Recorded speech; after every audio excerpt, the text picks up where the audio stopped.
What's going on, my Flyby family? It's your boy Izzy. Welcome if you're new.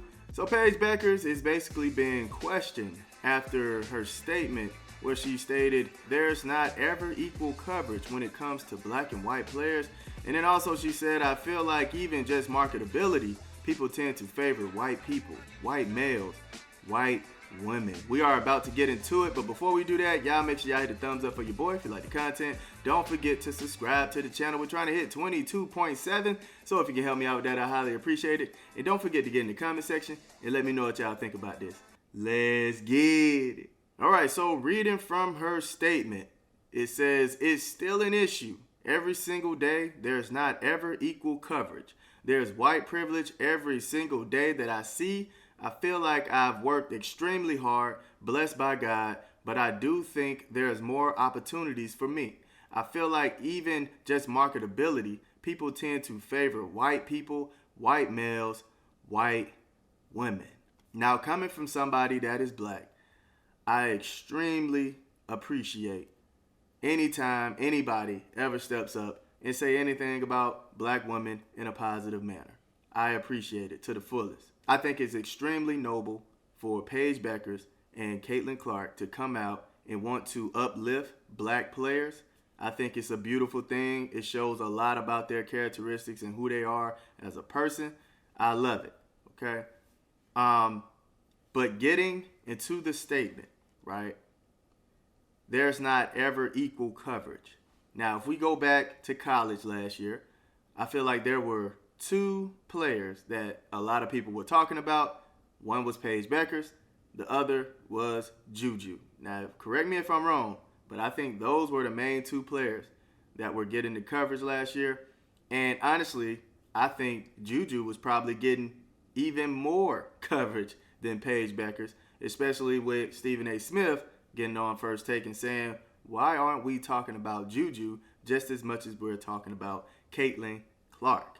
I think the ESPN analysts, when you go Drea, Monica, Shanae, all of them, I think they did a stupendous job when it came to covering the black players. I mean, they made sure I knew who Juju was. They made sure I knew who Asia Wilson was. They made sure I knew who the point guard was, right? Especially Angel Reese. We saw what they were saying about the double-doubles and all that good stuff. I mean, she was being talked about more than most of the other players in the league. Just to keep it a grand, man. Now, going to the NBA, when it comes to coverage, I believe the main person that everybody covers is LeBron James, who is a black player. Even though you have Nikola Jokic in the MVP race, and who I feel should win it, you have Shai Gilgeous-Alexander being talked about the most when it comes to that. And let's just go down the line for a quick second. I mean, you only have like two white players that people mainly talk about when it comes to the NBA, and that's the Joker and Luka. Those are the main two people that they're talking about. Let's name all the black players for a second. You got LeBron, you got Steph, you got Shea, you got Damian Lillard, you got Giannis. Like, you have a good amount of black players that people talk about before you run into a whole lot of white players. So I think the coverage is more so leaning towards the black players when it comes to both of these leagues, honestly, man, because the leagues don't necessarily do a great job promoting the other white players, you know. Sabrina, Brianna, I don't necessarily see them a whole lot when it comes to coverage. Now, going to the marketability part, let's just think about State Farm for a second, right? You have Juju in there. She's in a State Farm commercial. I think you have Joan Quell. She's in a State Farm commercial. Let's talk about Adidas. Adidas have all the black players in their commercial when they're all in the gym shooting together.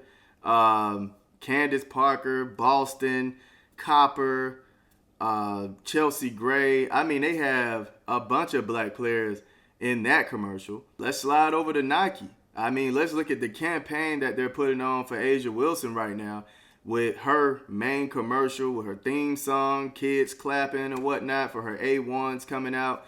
And even before that, the commercial where she's sitting in front of all her trophies and doing that wink. Let's take a stop at the Google Pixel 9 commercial where you have Gemini calling Asia Wilson the GOAT as a nickname. Like the marketability for the black players, I think it's up there, man. I think it's there.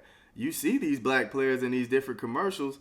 I don't necessarily see a whole lot of white players in these commercials. And going to the men's side, we know how many commercials LeBron James is in. And, you know, I'm seeing a lot of Anthony Edwards. I'm seeing a few Ja Morant commercials. So I think the marketability is there for the black players, man, honestly. Yeah, I did see Luka and a Nikola Jokic commercial, but it's very rare, man. I'm seeing a whole lot of LeBron, a whole lot of Ant. Those are the main players that I'm seeing, a whole lot of Jason Tatum, right? I don't necessarily feel like that's a true statement. Although I see where her heart is at, I appreciate what she's trying to do for the black women.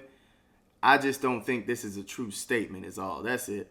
And then she had another slide where she said, I feel like there is privilege to what I have and to what all white people have. I recognize that. I want to counteract that with the way I go about my business. Now, I don't know necessarily what that means. Maybe she's going to boycott some companies. I don't know. I'm not too sure. I'm just afraid of this becoming a norm because if this keeps happening, the black players in the league could fall into an irrevocable spot where if they win a trophy or win any award, people are going to say it's a given thing because they don't feel like white players should deserve it due to the white privilege. Now, honestly, I feel like if you have the skill, if you're performing, you deserve it. It's as simple as that, you know. But maybe they're seeing some things that I'm not seeing.